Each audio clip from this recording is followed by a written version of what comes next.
YouTube, this is Jeff aka 101 Bronson, back today with the first movie review in the Sergio Corbucci series. So once again, as an explanation, I'm doing the Sergio Corbucci movie reviews in order that I ranked them from least favorite to favorite. So Corbucci in total has done 13 movies, so this is number 13 in the ranking, and today's movie is right there.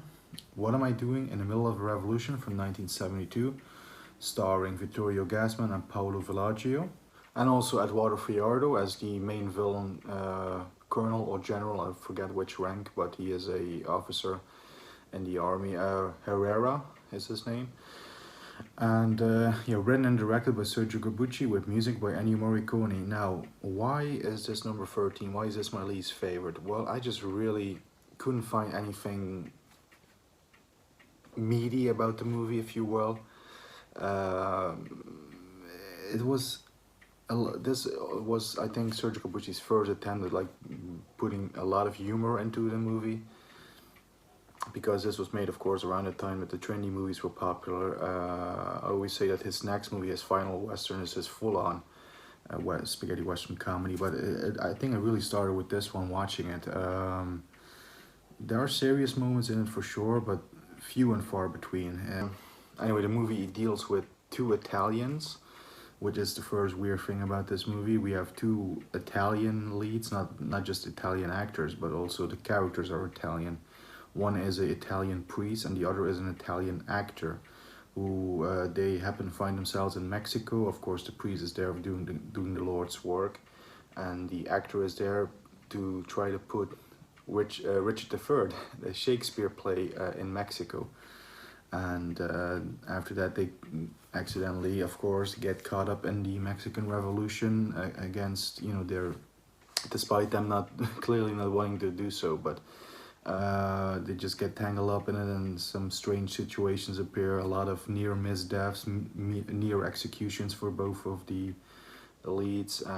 They get tangled up and they try to foil the plans of Herrera, played by Eduardo Friardo, the main villain, and sort of a downbeat ending in a way. It's sort of an open ending, at least in the version that I saw. It just sort of stops.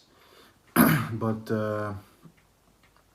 yeah, so I'm sort of rambling a bit about this one so far, but I just really couldn't find anything with this movie for my taste.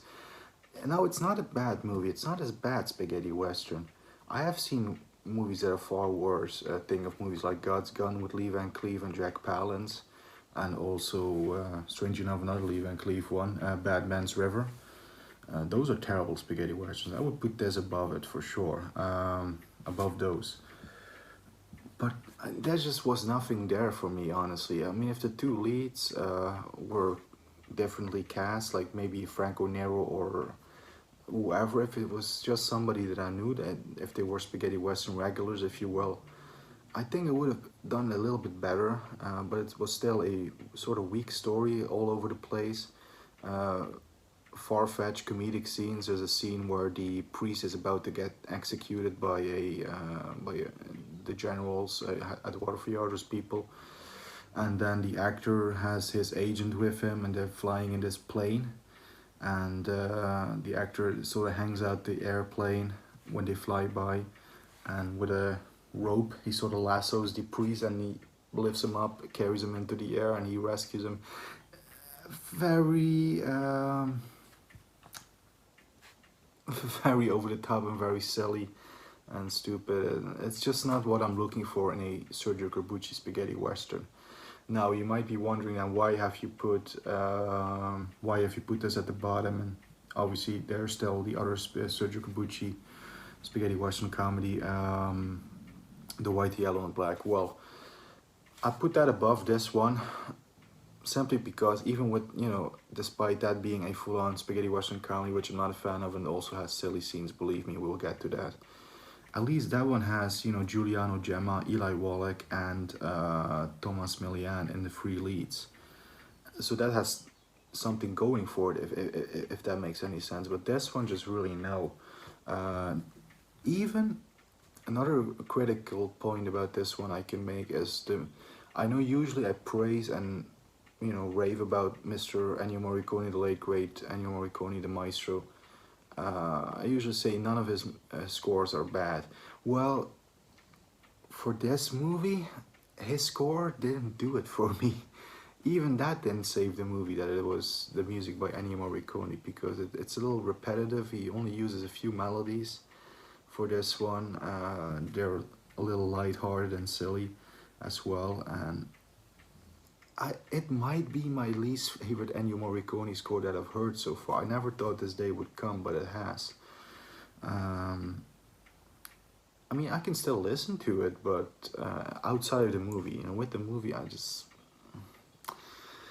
So I guess, like I said in the introduction, I wasn't gonna make these reviews too long. So see, we've been recording for about 6 minutes now.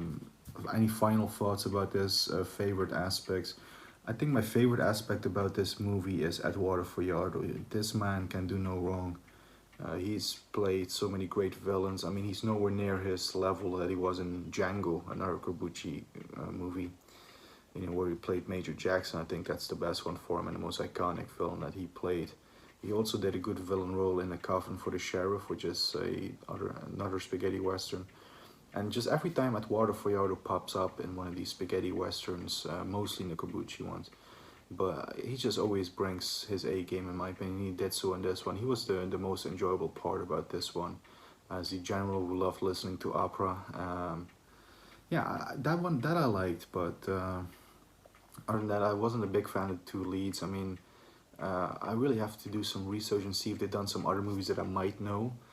Maybe they did a Giallo or maybe Eurocrime, because you know, I'm not just watching spaghetti westerns in terms of Italian cinema. I also watch Giallos and Italian horror movies, and also Italian crime movies, you know, the Eurocrime movies. So I have to see if maybe they appear in one of those. Maybe I can recognize them from somewhere else. I just didn't make the connection right now, maybe. But yeah, the two leads didn't do it for me.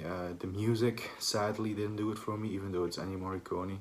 But it was in collaboration with Bruno Nicolai from the opening credits.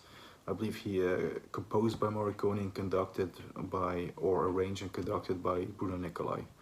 So maybe not just Morricone is to blame. Maybe it's not just that Ennio Morricone is to blame. Maybe we should also look a little bit at Bruno Nicolai. Anyway, that's my first review of the Sergio Corbucci series. So number 13. And the ranking is What Am I Doing in the Middle of the Revolution, 1972. Yeah, it was really a bit of a mess. Over this, in the editing, I will add some clips and stuff while I'm talking, so you might have seen that. I hope you guys enjoyed that little technique I did there. And now I know why this movie was so hard to come by, and it's only available with an English audio on bootleg. And there is a version on YouTube for those who want to really check it out. But I only advise the true Corbucci fans to do so, because it's yeah, like I said, it wasn't that good. I'm gonna give this movie a rating too, you know, on a scale of 1 to 5. Out of 5 stars, I'm gonna give this movie, What Am I Doing in the Middle of the Revolution, a 1.5 stars out of 5. Which, yeah, it's not a good score. It's also not a terrible score. I mean, there's movies I would give like a half star, maybe 1 star. Those would go to the aforementioned spaghetti westerns that I think are even more terrible than this one. God's Gun has a half star for me. Same with Bad Man's River. That also gets just a half star. So it's not a terrible score. Like I said, it's for Sergio Corbucci completionists. It's essential, of course, to watch it. But I don't think this is going to be a Corbucci movie I will be coming back to anytime soon. So anyway, there you guys have it. Hope you guys enjoyed, and I will see you in the next Sergio Corbucci review, which will be number 12 of the ranking, which will be, bum bum bum bum, drum roll, the white, the yellow, and the black. See you guys then. Adios, amigos.